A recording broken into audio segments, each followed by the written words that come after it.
Damsels. Welcome to another episode of Damsels After Dark. If you're new here, I'm Crystal. And I'm Kristen. And in our corner of the internet, we rant, review, love on, hate on all things books. Today we'll be reviewing Leave Me Behind by K.M. Moronova. And if you're new here to our episodes, we do a brief synopsis of the book before we jump into our individual ratings. And then towards the end, we do our favorite part, which is our spoilers, where we discuss our hated and most loved parts. If you want to follow along with us, our reading and review schedule will be linked in the description below. Without further ado, let's jump into it. So if you've been with us for a while, you know that it's kind of, I don't know, our lot in life to have failed videos, failed video recordings, specifically on books that we dislike. Yes, every time. It's without fail. I don't think we've had to re-record a book that we love talking about. It's always a re-record of books that we hate. So of course we missed last week, which I'm really upset about because we've been doing so good since the beginning of our, what is this, third season? Mm-hmm. But yeah, we recorded this last week, and for some fucking reason, there's no audio. Yeah, it's just like poof.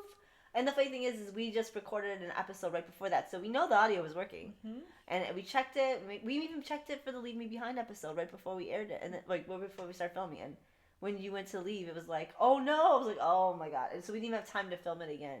And it was a short episode too. Yeah, it would have been like 30-40 minutes or something like that. And it was a good episode. Because the worst thing about re-recording is that you lose the authenticity. We gotta listen to the same jokes that we already told. Yeah. And that's not fun to do. I mean, No. Obviously, if you're like a seasoned professional, you can act your way through it. We are not. We just want to talk about books. Yeah. Only after we say it, we don't want to have to say it again 1,000 times. Yeah. Mm-hmm.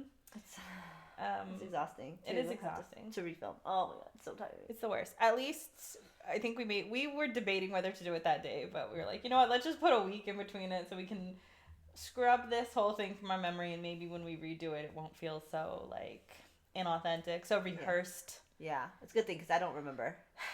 I don't remember what we said last time. I don't remember what we said. I don't even remember this book because I read Enchantra after I read Leave Me Behind. Yeah. And then of course we have our other set of books coming in that I've already read. I've read 3 books since I read this last book. Mm-hmm.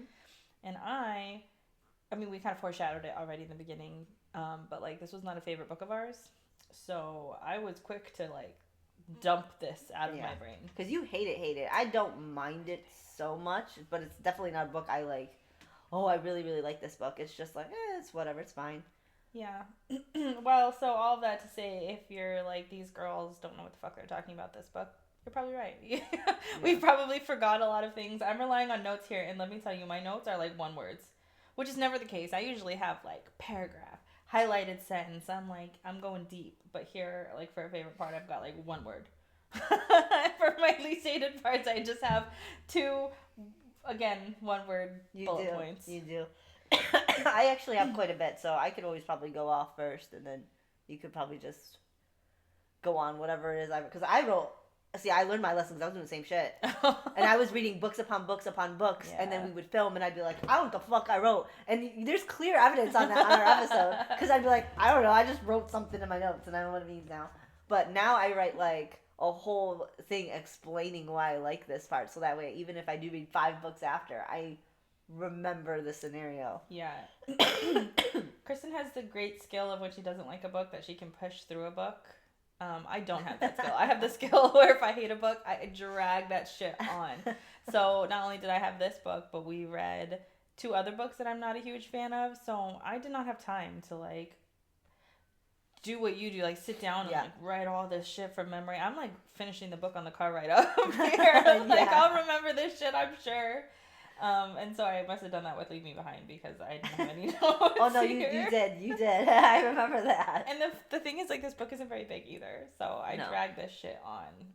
It's I get to a point in a book and I'm I don't want to be here anymore. I would DNF this book if not for this fucking. There's been a couple ones I would have DNF'd as well. Yeah, I think this one was probably one of them for me, and then probably our next 2 ones I probably would have.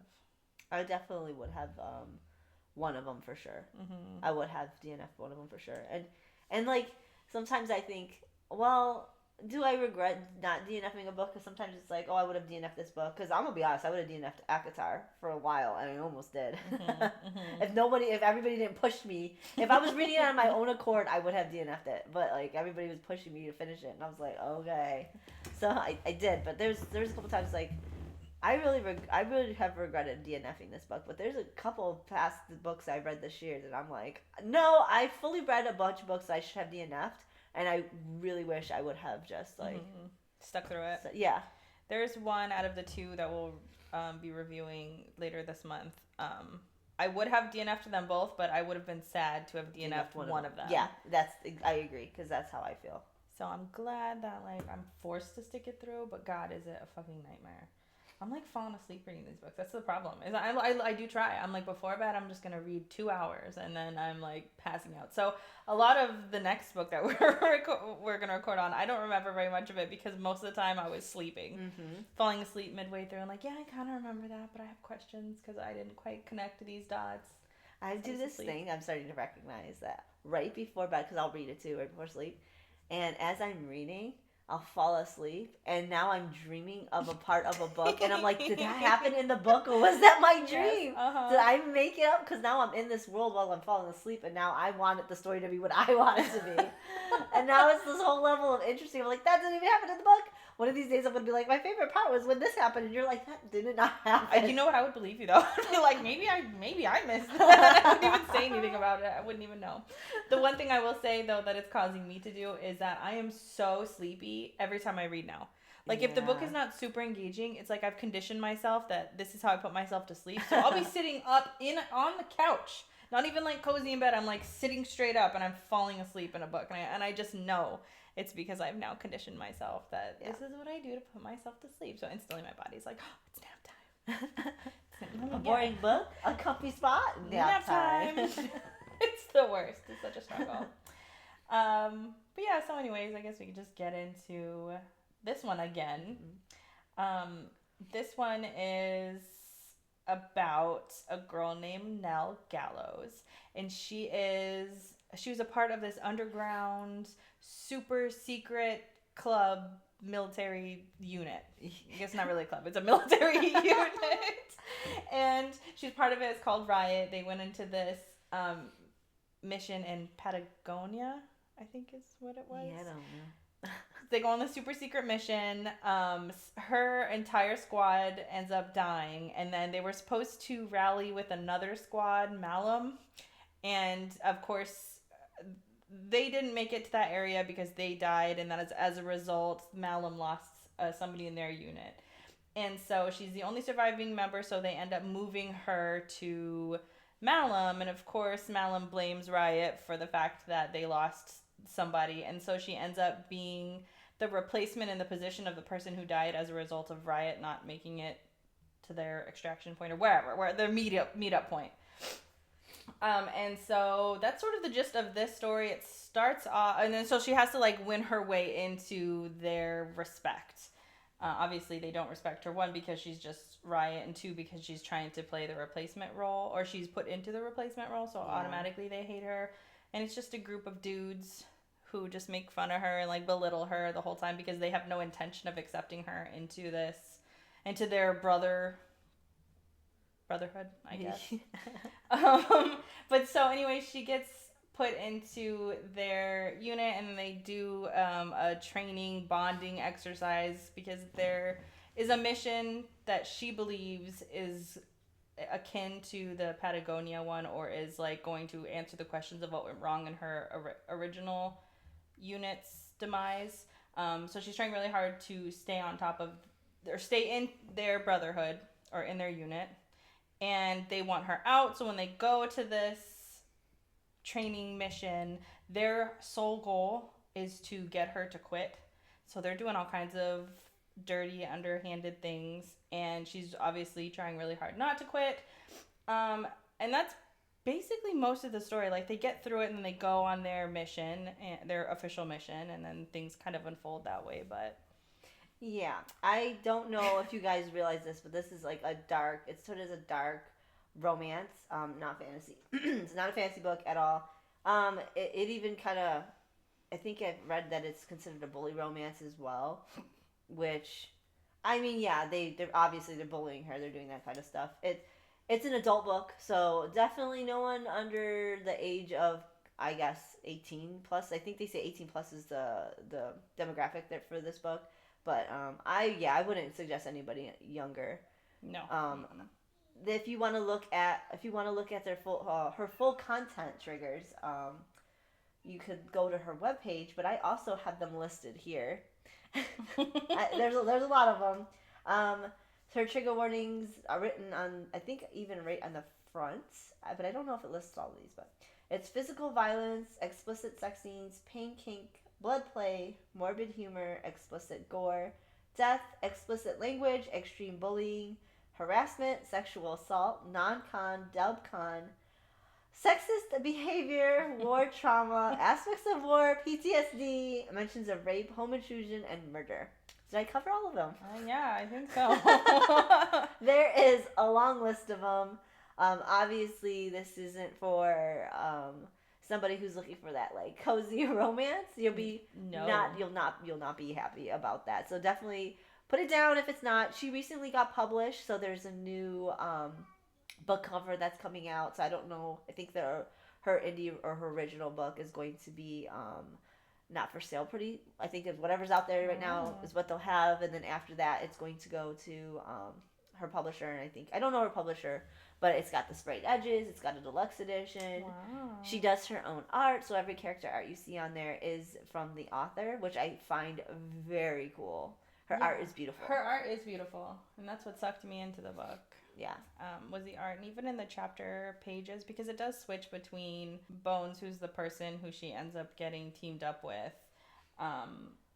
It switches into his POV sometimes, and then it goes into hers, and for every one of the chapter headings is a picture of, like a full page picture of the person whose POV we're diving into. It's just beautiful. I love it. I mean, even if you don't like this story, this one, she's got a bunch of other books that she had written, and her character art for all of them are just gorgeous. Mm-hmm. It definitely sucks you in. If you follow her on any of her pages, you'll see that she does it, and she'll like throw out sneak peeks of her stuff, and it's just beautiful. Mm-hmm. I give her a lot of credit for that. Mm-hmm. But yeah, I don't know if there's anything else to cover in the synopsis. I mean, that's basically the story. Mm-hmm.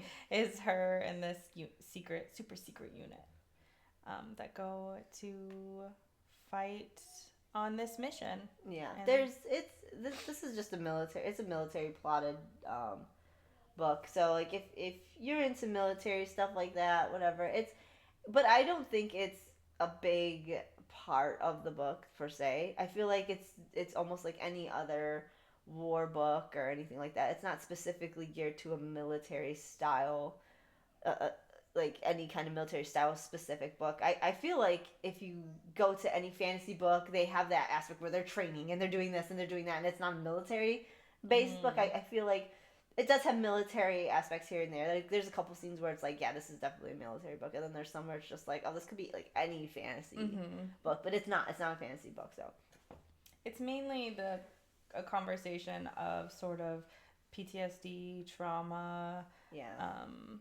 things of that nature, and it's just using military as the backdrop and not necessarily the driving force behind it. This book, the driving force is the romance between these two, the romance in quotes, and their mental struggles is really the driving force between this book. But yeah, with all that being said, we can jump into our overall ratings. Do you want to go first? I go first.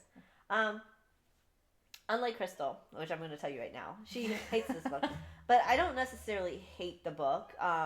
I just elements of the book I hate. I don't mind the story, so I'm just going to put out the first. It's 3 out of 5. And it's not a 3 out of 5 because I enjoy the book as a whole.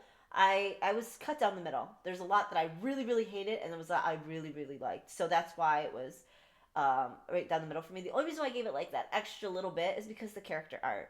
She really put it in there. The book itself was gorgeous. So usually I don't put the book display or the book like cover art or any of that part of the scoring, but because the author and the illustrator is the same person, I felt like I had to do that. So the overall presentation of the book just she puts her feeling of the character into her art. So when I'm looking at the artwork, I'm just like, oh yeah, I could see this. I could see their characters in her artwork or in her presentation. So I felt like that was all in one. So because of that, I was really happy with starting this book. So right off the bat, I was already starting to be engaged in it. In the beginning of the book, it's really good. I really enjoyed the book. There's a certain part where I no longer started to like it, and then she would bring me back into being interested, and then I would start to hate it again. So yeah, that's why it's middle ground for me. Without giving a lot of spoilers, there's quite a bit of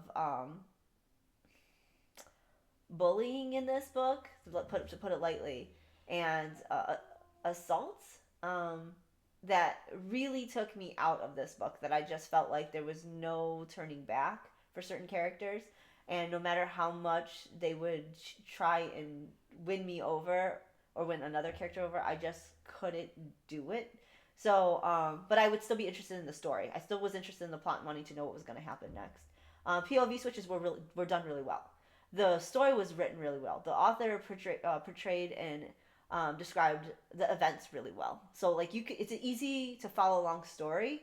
So I didn't feel like it was written poorly. I didn't feel like I was lost in any way. It was purely content of what she was getting these characters and who these characters were that was strongly making me dislike things. So the banter was good at some point, like some parts the banter was really good. If certain things didn't happen, I think I would like the banter more. If certain events didn't take place, because of certain things that had taken place, I'm just like, ooh, I'm cringing at certain banter. And there's time jumping in between in certain things in the book, which was done really well. It was done at the right times, the proper times, and I felt like it was close to their trauma. So like anytime she was jumping in time to when events happened to certain things, it was in relation to what was going on and how their trauma would trigger. So I thought that was pretty good. There was like one time jump that I was very very unhappy about, but other than that, it wasn't too bad. It was still written well. I just didn't understand a specific set of time that had taken place, and that was closer towards the end. Spice, holy fucking cow.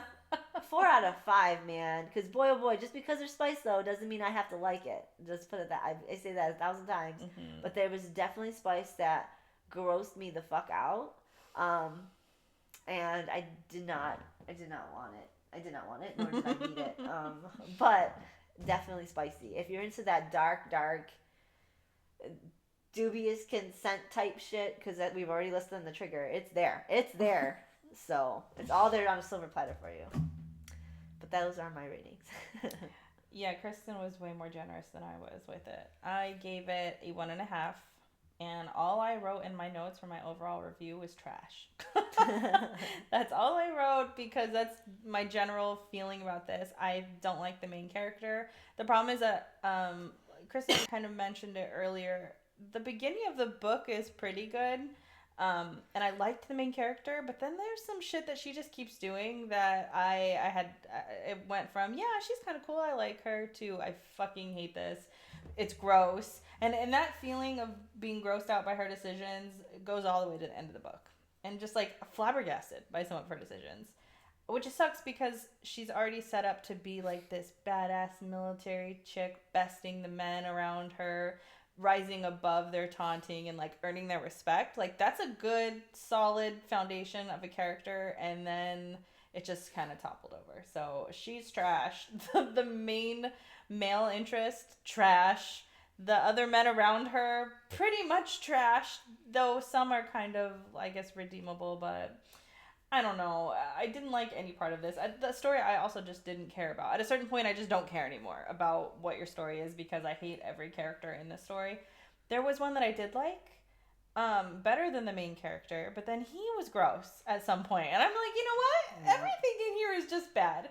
And to put it kind of in perspective, we all have covered Haunting of Adeline, Satan's Affair, Hunting Adeline, and I would read those books 1,000 times over reading this one. I would choose those books over this one because it had some of the same undertones, but it just like was better, and like the main male character did things out of his quote unquote love for her. So of course I'm talking about Zaid Meadows, quote unquote, right? Because it could be argued, but like the shit that was going down in this book with this main character, Bones, he was just being an ass to be an ass, and he would do things that just made me feel gross inside. And while Hunting of Adeline still had some of those, like it was done differently. So I guess I'm just comparing these two just to say, like, I'm not 100% put off by this sort of dark romance situation, because I liked Zaid in the first book. I was all into Zaid. Yeah, I was not. And in Zaid and Bones feel very similar, but their intentions are different, and so apparently that's my line, is like, hard assault with bad intentions is not for me. I don't like it at all. And also because I'm a romance girl, so if you're just being an asshole because you want to be an asshole because you're trying to get some girl to fucking quit, but it's not like because you love her and you want to save her, blah, blah, blah. I mean, like, you know what I mean? Like, give me something, and you're just giving me, no, he's just straight up an asshole, and I can't. That's not for me. And so all of that just ruined the book for me, because then by the time there is a romance that's starting to happen, I'm just like, I'm side-eyeing him. I'm like, you're gross. I don't like you. And also, I'm like, you're like manipulated by him or stuff. But then you find out she's just as fucking weird, and you're like, both of you guys are. Yeah. You're not for me. Sorry. So yeah, I didn't like this at all. It's not for me. I also though gave The Spice a 4 because it's dark romancing. I mean, it's giving you the weird blood play, knife situations that you want. It's giving it to you. I don't want it. It's a raunchy. Yeah, I don't also want it. It's raunchy for the sake of being raunchy, which is also something that I'm not super into. And I think we've discussed this numerous times.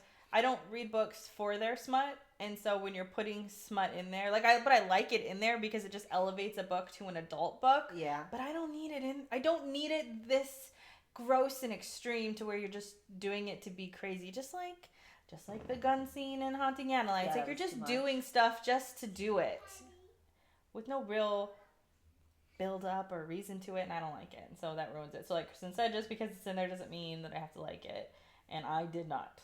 It was all a bit much for me. It was a bit much.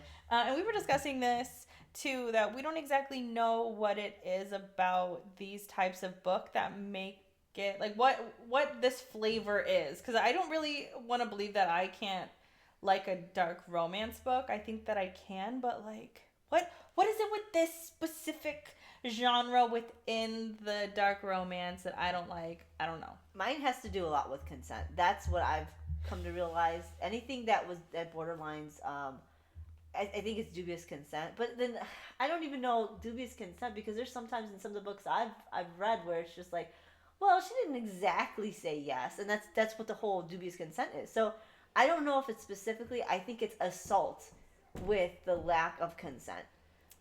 So like if you're assaulting these people, like running down, chasing them, and then all of a sudden you're putting stuff in her as she's like saying she doesn't want to be with you. Okay, it's like I don't even know. It's like you're starting to like really assault the person, and it's starting to go into injury, and it's not where she's like, I want you to do this. Then it's starting to be like, I'm just starting to not like it. I'm starting to not like want nothing to do with this.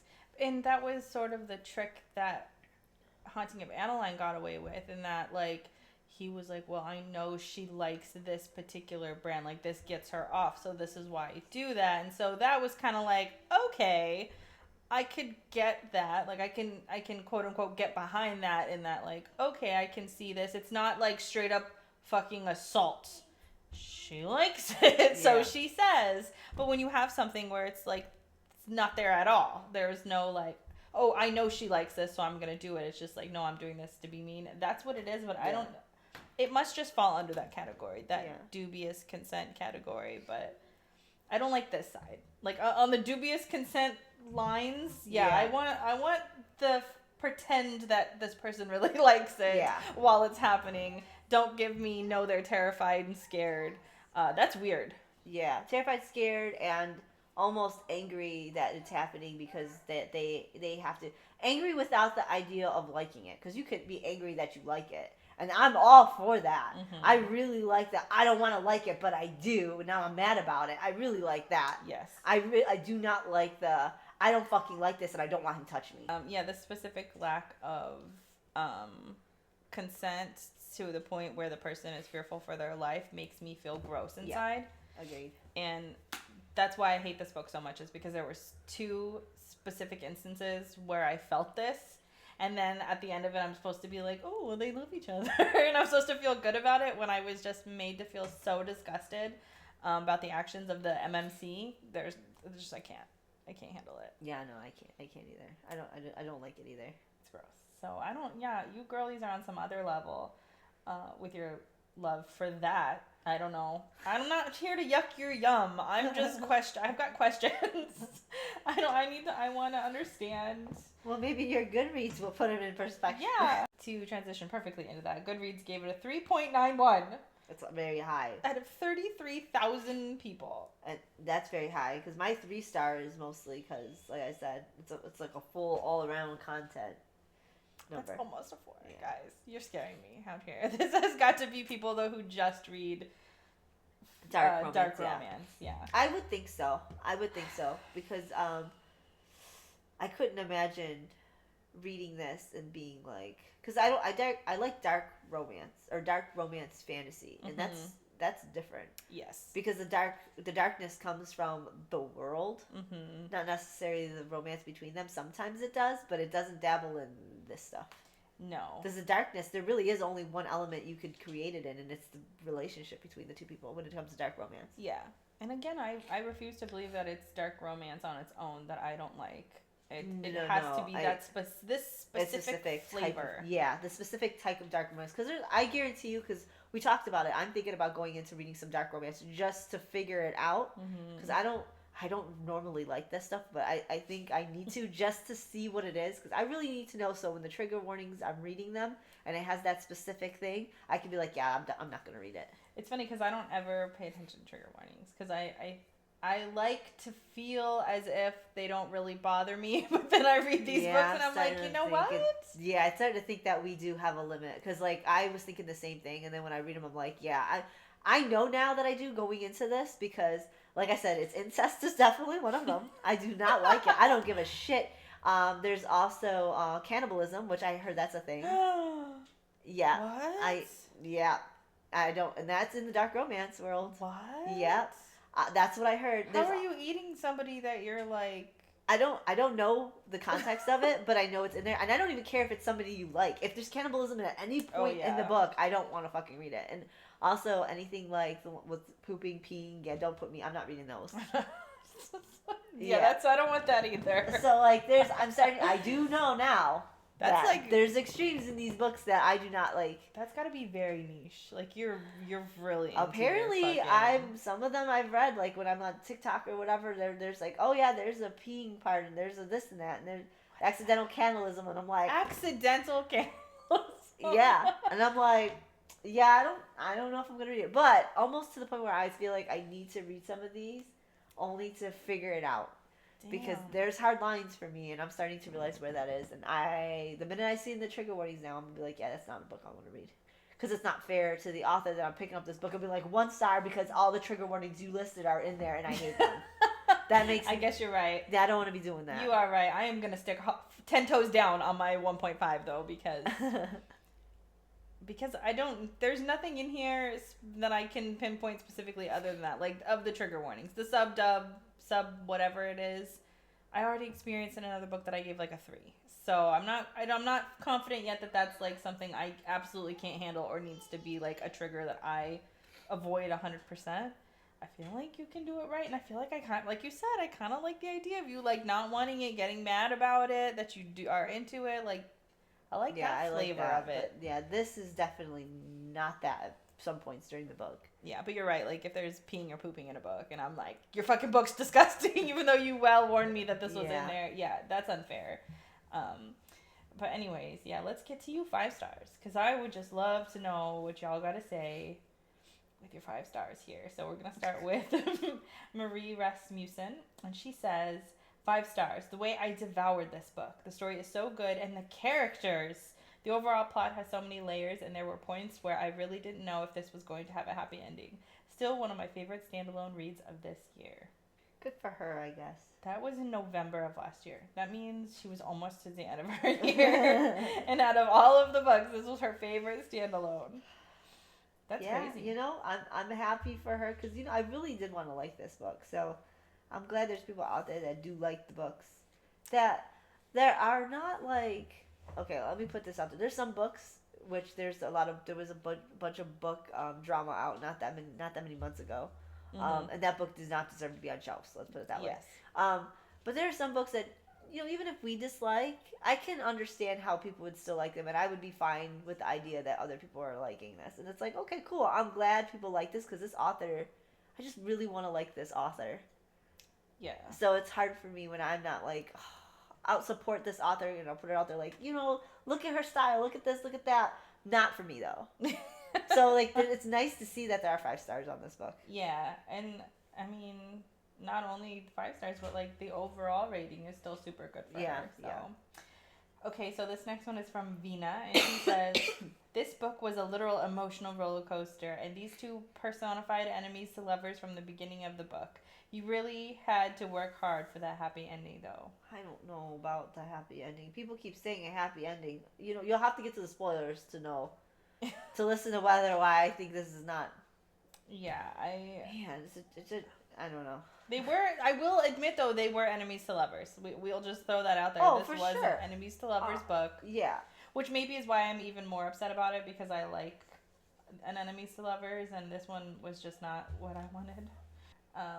Courtney Hall says, binged this in 24 hours. Now this is a dark romance kissy face. So freaking good. If you're looking for a dark military romance, this is it. Both the FMC and MMC are badass combat soldiers in the dark forces. The spice in this had me salivating and schoolgirl kicking my feet.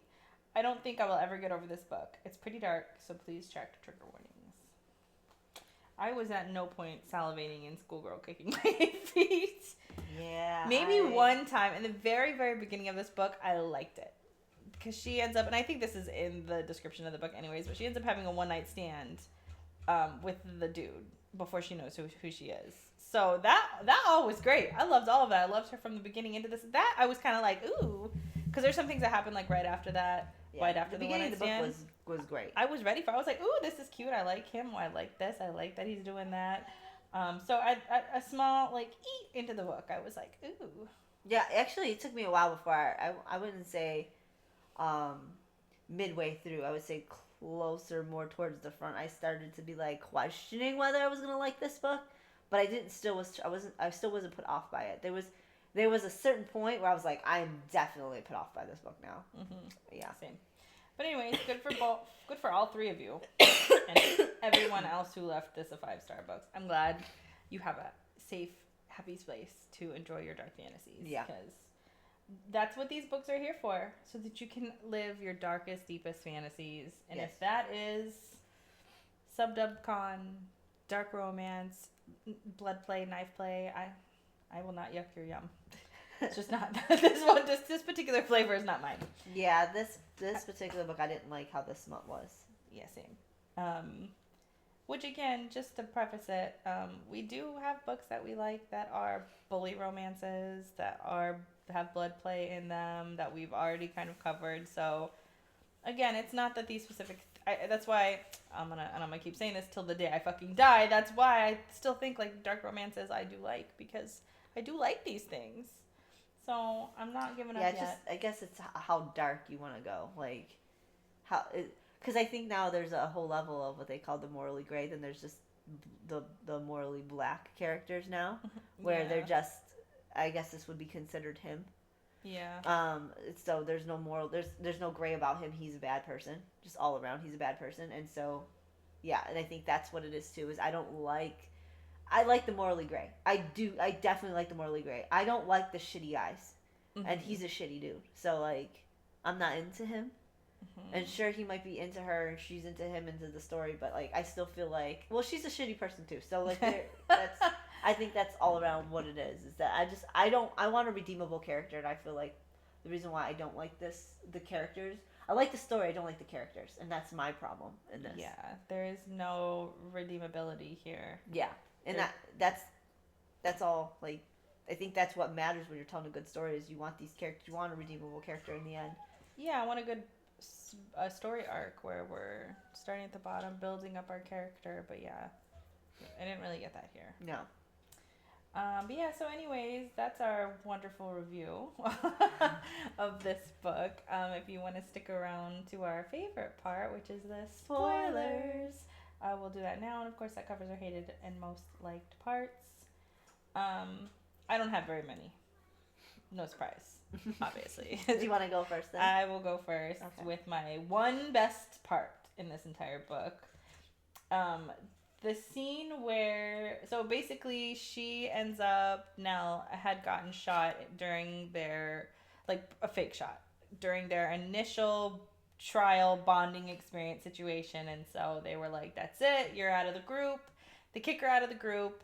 And she kind of plays a card because she's like really close with the general or whatever. So she's like, well, I'll just tell the general on you and blah, blah, blah. And so anyways, they strike up a deal. And the deal is that if they can replace her with somebody that's better than her, then she'll accept being kicked out of the squad. But she gets to be on the opposite team when they rerun the trial. And so she's a sniper. So she has to wait for them to run all the way through their course till they get to the very end where they get the hostages out. And she snipes the sniper that replaced her on the opposite team right off the bat. No problem with that. And then so she has she's looking at the team, can see them clear as day, and she gets an open shot on Bones and gets him right in the head. And she even does like she breathes, she does the inhale of the fuck you, and then pulls the trigger right at that. Gets him right in the head, like head fell backwards, slumped on the ground. That was literally the best part of this entire book. Made me laugh out loud. And then she gets the other three of them. Yeah. She snipes one in the ass, I think one in the balls, and then another one somewhere. And then Bones has a twin, and Aaron. Yeah. Aaron's laughing his ass off, and so she doesn't snipe him. But it was just a great scene for her. Because again, at this point, you still kind of want her to be like, she's like this underdog. So you're like, yeah, go get those fucking assholes. Yeah. And the nice thing too about this is that she had the ability to snipe them so many times, but she was told that she had to wait until the very end of it. Yeah. And I just love that. Like, she was badass the entire time. She was even badass when she was helping them originally. Like, they get off the plane and she's like got Bones' back right away, and like they already secure the air. Like, she did so good, all of this. And so to see her finally get her like fuck you guys was really heartwarming. Yeah. I really loved that for her. That was the best part of the book. Yeah. For sure. Funny and like, yeah, you go girl. Like, you show those boys. But yeah, that was it for me. Do you want me to do my hated? Yes, go right ahead. Do your hated. Okay, so I have 3 hated parts. Specific hated parts. Obviously, the whole book is a hated part. But Bones assaulting her to get her to quit is probably like my number one most hated part. And this is when I think she's going out. It's her turn to patrol or do the watch. And she's walking, and I think she hears something, and she's like going to investigate it. And then she gets pounced on by Bones and 2 other people. I don't remember their names. And the 2 others hold her down while Bones is on top of her and like drags his knife. And it's just, what the fuck is this scene? I hate this scene so much. Obviously, he's there to try to scare her so that she will quit. But like, he undresses her. Like, he like rips her shirt open. She's boobs exposed in front of all these men. Yeah, and then he like licks her like. And the problem is that again, like, he doesn't understand. He's not doing this because he thinks she's gonna like it. No, he's doing this because he's an asshole and he's trying to get her to leave. So like, he's doing this with nothing but malice in his heart, malice in his mind. Like, he was gonna be the big fucking asshole to like sexually assault her straight up. In front of these 2 dudes, too. Yeah, who also helped her. Like, I was so grossed out at the scene because I was feeling panicked. And, like, what the fuck are they doing? Are they going to rape her right now? Like, I was really scared about what was going to happen. Even the dudes who were with her, after he escalated the situation by cutting her. They were like, yo, Bones, like, we were just supposed to scare her. Don't do this. Like, he had to be, like, talked down. They grabbed her from him. Yeah. They pulled him off of her and grabbed her from him and took her away. Because they're like, fuck, this isn't how it's for. We were just supposed to scare her. Like, we weren't even supposed to do any of this. And, yeah.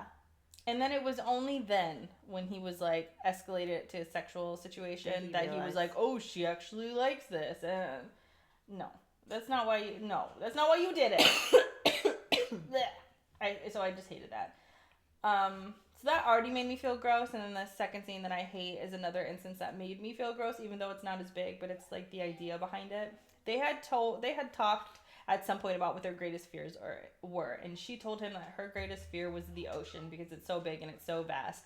So she gets this day off and she's with Aaron and they go and they buy her a dress and they're having lunch. Like, she has this great day with his brother. And then they end up on the beach and Bones, apparently big surfer, shows up and sees her, like, essentially grabs her and drags her into the ocean. And all the way out there, I think he puts her on his surfboard, puts her out there, and then pushes her off into the water. Yeah. And, like, compared to the first scene, it's not that big of a deal, but still in my head, it's just like, this is the second time you're, like, abusing her. Like, you're throwing her into the water. It's because he says he didn't realize it was to this extent, but, like, you have no respect for her at all or her fears. Like, it's one thing if you had, like, kept her on there and you were trying to ease her into it, but, like, you literally shoved this girl off, and she panics, of course, because she's scared of the fucking ocean. So it was just another scene that just had me feeling all of the ick. I just hate it. Yeah, this isn't Scream a guy who cares for her and wants the best for her. No, he was not. Again, like, if he had cared, he would have, like, kept her on the thing and, like, tried to ease her. No, he was like, "Fuck you, bitch. Let's see you be scared of the ocean." And threw her in the water. Like, disgusting. And then I'm supposed to like this guy at the end? I don't think so. And then the last part I hated was, I think it was after this. Yeah, it was closely after because she's wearing the dress. Yeah, I think she's in her room, like, twirling around in the dress, wanting to show it to Aaron, because her and Aaron are sharing a room. Bones comes in thinking that he's going to talk to Aaron, but then sees her in the dress, and they have some words, and then all of a sudden she's giving him a blowjob, and then Aaron walks in, and Bones, like, leaves and doesn't finish her off, so Aaron's like, well, I wouldn't be a gentleman if I saw a woman in need and didn't fix the problem. And so her and the fucking twin brother fuck. And she even says, well, he looks like Bones, so it's like as if I am fucking him. So she does. They fuck. And then that's the end of it. We never hear about this again. Nobody talks about it. At the very end, there's no, like, hey, by the way, I know you guys are together now, but, like, I fucked her. Or, hey, Bones, I fucked your brother. Nobody talks about it. It's like it never fucking happened. They don't even, like, internalize it in any way. Like, she's not thinking about, like, maybe I should tell him, maybe I shouldn't. No. She literally fucked the brother. And then that's it. We don't... That was the moment I was like, this book is not for me. Because this grossed me out. Yeah, it's one thing if she had, like, made out with him and was like, oh, I'm going to do it. And I'm just like, no, I can't. It doesn't feel right. But no. She went all the fuck, like, they fucked. Yeah, you know, I'm gonna be honest. I don't really care if she fucks the brother. I've read books, reverse harems, where there's twin brothers, they're fucking having a good time. I'm like, yeah, okay. So, I'm not, reverse harems, blah, blah, blah, blah, blah, why choose, I'm all about that. I dislike the fact that it happens. And this is funny, because I just got done saying I like reverse harems, I don't mind if they're fucking. I don't like the fact that they don't know, but she went from sucking his dick to fucking this dude, and Bones doesn't know about it. It's fine if they all know about it, and they're all okay with it. Yes. This is, not that she had anything with Bones exclusively, but Aaron knows that he's pushing her in the direction of Bones. So this is all disgusting. Like, you're pushing this girl to be with Bones, and now you're fucking her after you just got done seeing... After your whole plan is to put these two together. Yeah, that's been your plan since they met. Yeah, that was his plan. That was his plan the whole since time. They met. So now, you know, maybe, I don't know, maybe seeing them in action got him hot and heavy because, I mean, that looks like him. That is his brother. They're twins. And so now he walks in seeing her where, you know, sucking his dick, and in his head that's like, oh, that looks like me. She's sucking my dick. You know what I mean?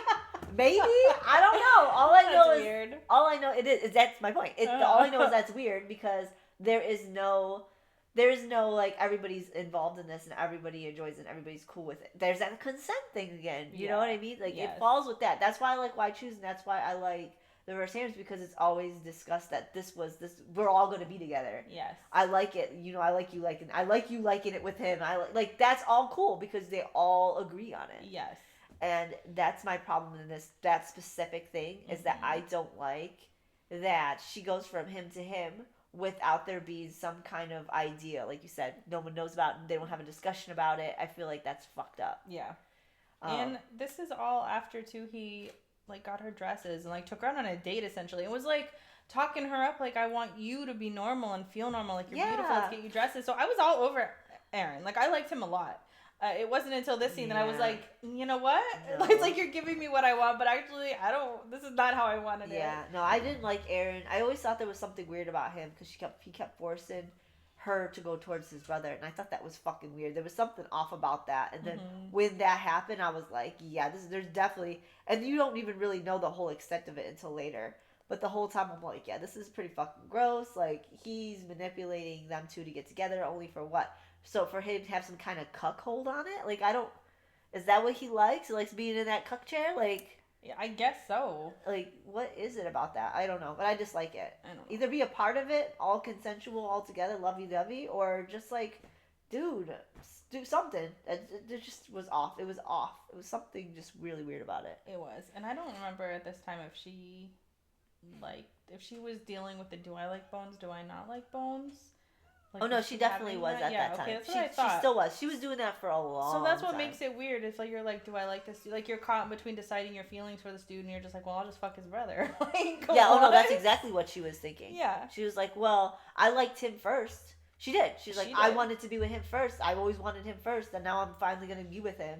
So but she was starting to like Bones more, is what it was. And she had already fucked Bones too. Like, she's been fucking not Bones. Just the first time, but they had been fucked fucking him. Right before this, because this was the end of the comeback from their trial the second time around. Oh no, she's been fucking him. So, she fucked him in the tent. Yeah, so I think this was after the tent. Oh yeah, this is well established that she's been fucking him, and that she is his girl practically without saying it. Yeah. So yeah, no, that's what I didn't like about it, because it was like, well, you're already, even without saying exclusively you're his, you are his. Like, you guys kind of made this undisclosed rule that you guys are together. And Bones was upset to learn that she was staying in his room. He was jealous of that. So he was like, all fucking mad. Okay. He was mad at Aaron. Yeah. And it's like, okay, so now you're deliberately not telling Bones. Yeah. Because I don't think that Bones would have been okay with learning that you fucked his brother. No. Oh, God, no. So, anyways, those are mine hated and best parts. I have some. I love the parts the one part you mentioned. That was that's the favorite part of the book. That's the best part of the book, to be honest. After a certain point, the book to me started to go downhill. Like, I could go through with it. I could deal with a lot of it up until a certain point. Then I no longer liked the book. It's definitely the ending I absolutely fucking hated. Yeah. Hated the fucking ending. There's like one part in the ending that I liked, but anyways, I love the beginning. I like how they met. I like how she stumbles over these two fucking hot twin dudes in the plane and ends up on one's lap, and she goes back to the hotel with him, and she kicks him out of the fucking... She tells him, oh, just leave or whatever, and he doesn't like that. He's getting kicked out, so he goes in the shower with her, and they have this whole conversation. He's like, I don't like that you kicked me out. No one's ever done that. I like that whole beginning. Tie it in a bow, wrap it up, I'm done. That's it. I don't need any more of this book. But I also loved when he found out that she was going to be the one, because he was like, why don't you talk about work? What's your job? She's like, why don't you talk about work? He's like, do you not talk about work for the same reasons I don't talk about work? And then they looked at each other, and he's like, fuck, you're the bunny that's going to be on my unit. She goes, Bunny? So she discovers her nickname is Bunny. She goes back to the fucking, their barracks or whatever, and she sees Kid Bunny stickers all over her dresser. No, I like that. Fucking thought it was hilarious. I love that her nickname is Bunny because she hates it. Yeah. I wouldn't have liked it for any other reason other than the fact that she fucking hates it, and they picked her as this little rodent prey type fucking animal, and I think it's fucking brilliant. And the detail of them putting those stickers on her dresser was really good, because that just is some trolling shit that that some dudes would do. That's some military trolling shit for sure, 100%. I fucking loved it.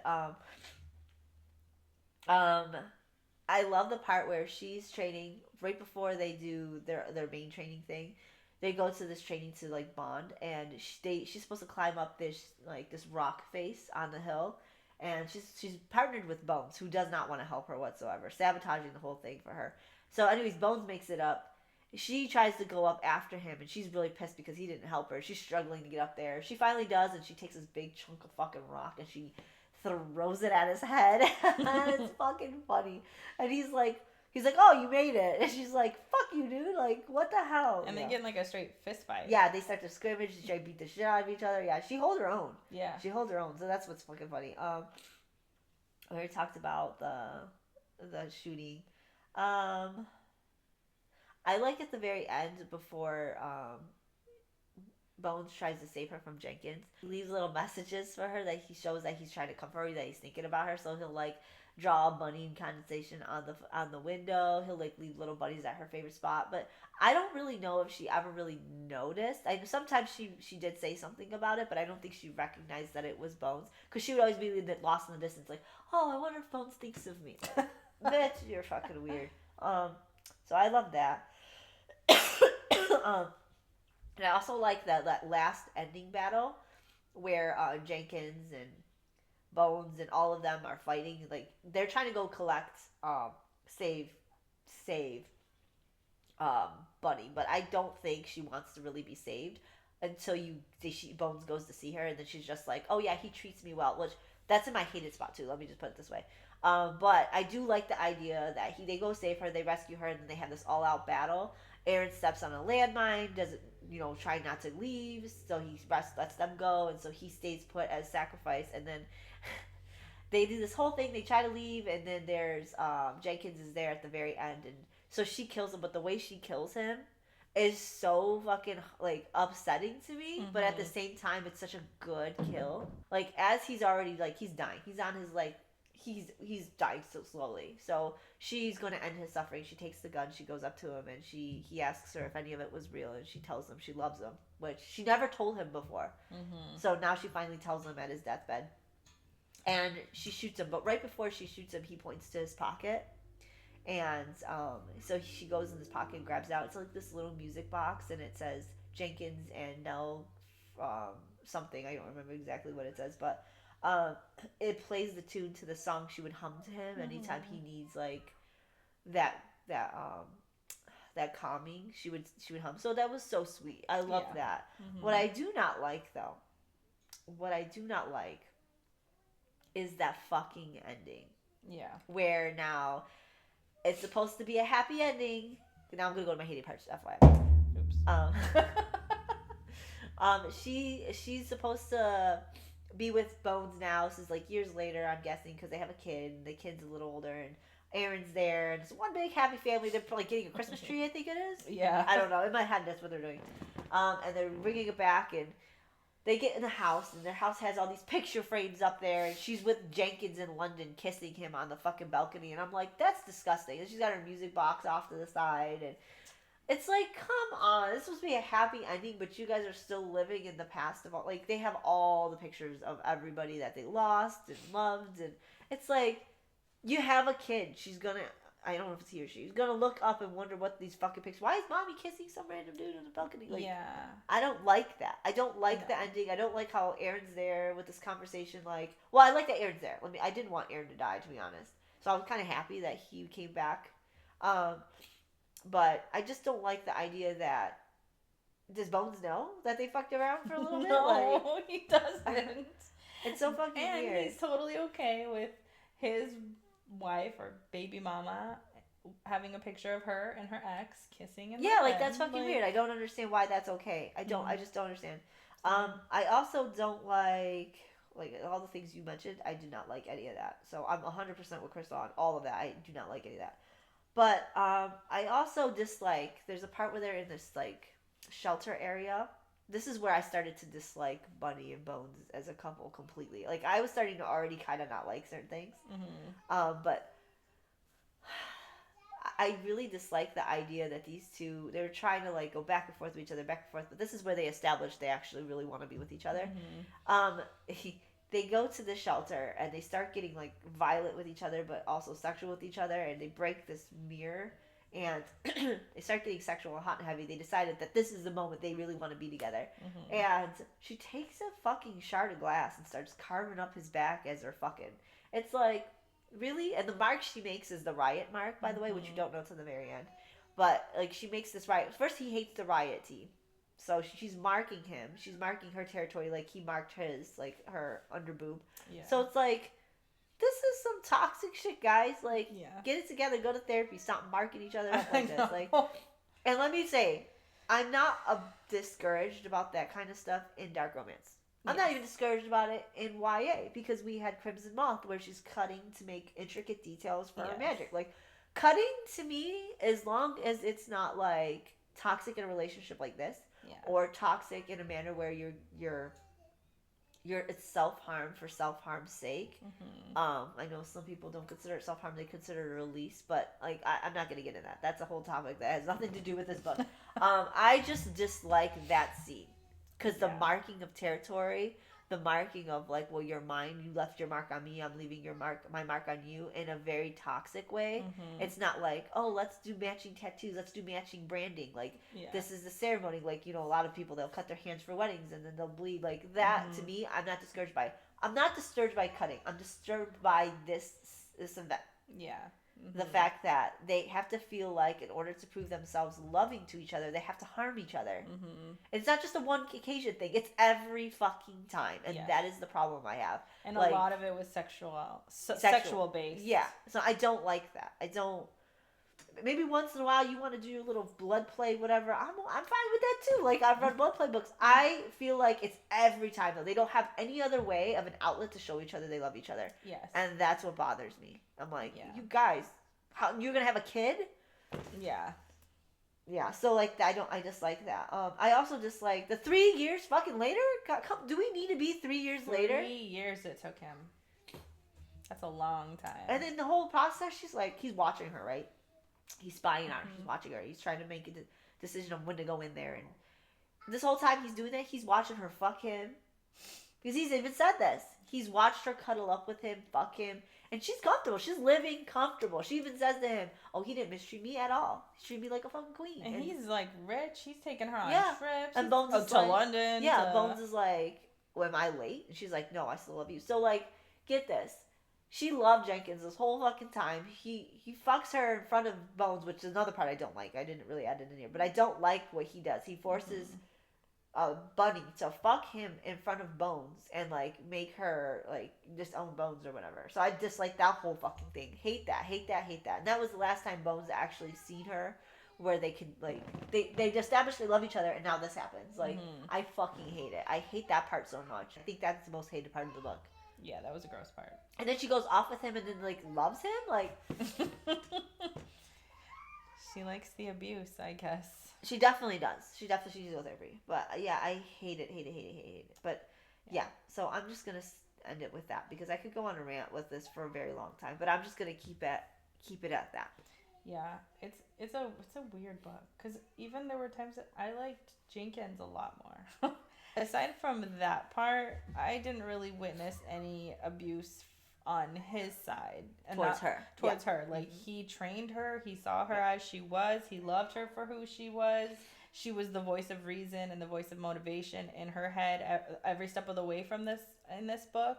He even, like, had a whole plan to get her out. Like, he loved her. Oh, yeah, he loved her well. I think Jenkins would have been a better arc for her, a better story for her, to who she should have ended up with. Problem is, I didn't like Jenkins after that. After that one part where he made her fuck her in front of Bones, I disliked it, because now there was a lack of disrespect. For her, why would you want the girl you love to be forced to fuck you in front of, like, yeah, I get it, you're pretty fucking mad, you're upset that she was with him, blah, blah, blah, blah, blah, but at the same time, because he wanted to kill him. And she was supposed to kill Bones the whole time. And she thought you were dead. Yeah, like, so, it's like... not like she was, knew you were alive and fucked him anyways. Like, she didn't know. Even so, like I dislike the whole idea that he's disrespecting her like that. Like, that is plain disrespect. And how she could be like, oh, he loves me. Like, no, after that, maybe he loved you before, and I'm sure all that was romantic before, because it seemed like it was. Yeah. It seemed like he was doing, like, he was really in it for her. Like, he made her make a decision. She made the decision. But, like, at that point, you're disgusting. You're disgusting. Yeah. And so, like, I didn't like it. Anything he did after that, like, sure, he did, but he's a disgusting dude. Like, and all of them. Like, even when I thought I was gonna like Aaron, no, gross. Like, they all. Yeah, every single male character in here. Maybe every character. The two side. Yeah, you're right. Every character. Maybe the three side people weren't so bad, but like. Yeah, no. Everyone else was just not good. Everybody was disgusting. I also have a few things to discuss. There was a backstory of Nell, which was pretty interesting. Mm-hmm. How she got into the forces. Yeah. Like, her dad was beaten, her mom was raped and beaten, and they tried to kidnap her and rape her, and so she turned against them, and she went fucking apeshit crazy. She, like, she ripped one of them open and shoved snow in them, like, stuff in snow, like, this fuck crazy. I think she was, like, 11 years old. Yeah, something like that. And then she, ripped another guy's throat out. Like, she went balls to the walls, went apeshit crazy. So, good for her, but that's how she landed herself into the dark forces. It's unfortunate because she was set up to be a really cool, badass character, and for a long while she was, until just went downhill for her. But yeah, like, generally she's pretty badass, held her own. Yeah. But yeah, it didn't last too long. No. But anyways, yeah, you know, there's this one. This was really TikTok popular. Yeah. Instagram popular. I still follow the author because, like, I'm hoping that I can read some of her books and maybe I'll like the other ones. Maybe it's this one specifically I don't like, because there's another bully romance she does, and it's an academic school one, which I'm really tired of that type of thing. But maybe it'd be different, because it's not. I don't know. I'm gonna try and read it. It's called Deathless Shadows. Well, you let me know. Yeah, I will. I hear that was really good, and there's another one called something Hope. I don't remember, but I hear those are really good. She's on my blacklist of authors I don't want to read. So maybe if you find a really good one. The thing is that one of the other ones she did, the cover is straight up Draco and Hermione. Yeah, you can't convince me it's otherwise. the Deathless Shadows. Yeah. Yeah, it is.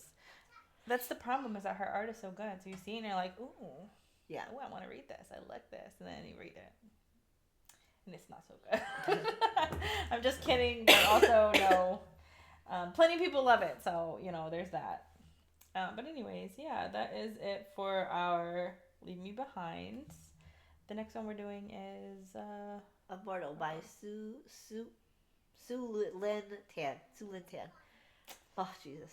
Yeah, that is a totally different book. Yeah, totally different. It's back into fantasy, which is more of our speed anyways. And it's not a dark romance. And I believe it's a retelling of a Chinese fable, I want to say. Yeah. I believe it is. So anyways, that's our next book, which I'm really happy just to be out of the dark and into some fantasy and one magic. I feel how you were feeling when we read Haunting of Adeline, where you're like, yeah, this is great and all, but like... and the funny thing is, though, is I didn't want to read Haunting of Adeline from the beginning. Yeah. Like, I was dead set, and I already knew what Haunting of Adeline was going to be. So I was already like, yeah, I'm not going to like this book. I was already... With the Leave Me Behind, we didn't know what we were getting into. Yeah, but the whole time for Haunting of Adeline, Kristen's like, I just want my fantasy back. Like, what is it? Who is he? He has no powers, blah, blah, blah. And yeah. I feel that way in this book. I'm like, I'm over this. You're just a normal... You're just a normal asshole. At least give me an asshole with some powers. Yeah, because it's like, there's a reason for that. Yeah. There's a reason why you're a god. Yeah, there's a reason why Stop you're like... talking, like, big shit. Yeah, why you're talking big shit. Yeah, exactly. Anyways, so hopefully, if this recorded correctly and we have audio, you will see us twice this week.